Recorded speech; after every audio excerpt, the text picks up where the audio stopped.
Welcome back. Last time we learned some really cool addition tricks. Today on the Ray of Math, we're going to learn about subtraction, okay? Subtraction is basically saying, hey, if I have this and I give somebody this, how many do I have left? You have to pay attention on what is being given away, okay? So subtraction means take away. Let's say I have 4 star-shaped cookies.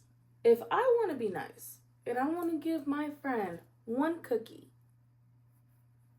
how many cookies do I have? You want to see it again? If I have 4 cookies and I give my friend 1 cookie, how many cookies do I have? I have 3 cookies. Because when you give something away, you're taking, okay? You're taking something else away. It's not like addition where I have 4 cookies, I want to make another. No, I'm giving it away. Subtraction means to take away. Since we are math masters up to 20 now, we're going to try this. Let's say we have 7 crayons. 7 crayons. And our friend asked for 3 crayons.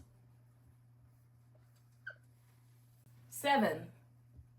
1, 2, 3, 4, 5, 6, 7. Remember I said our friend asked for 3 crayons, right?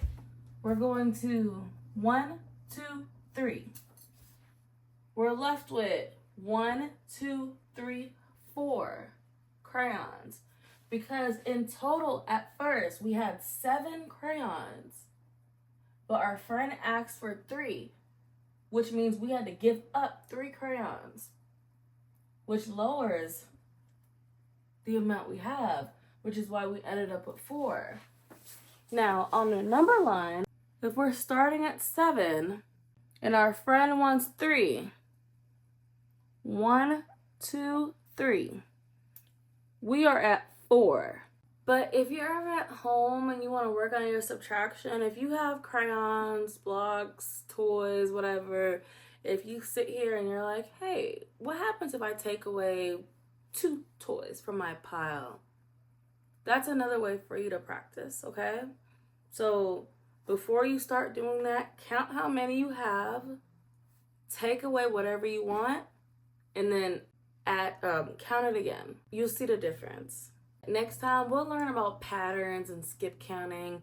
We will dive back into everything we learned about today. I will see you soon. Bye.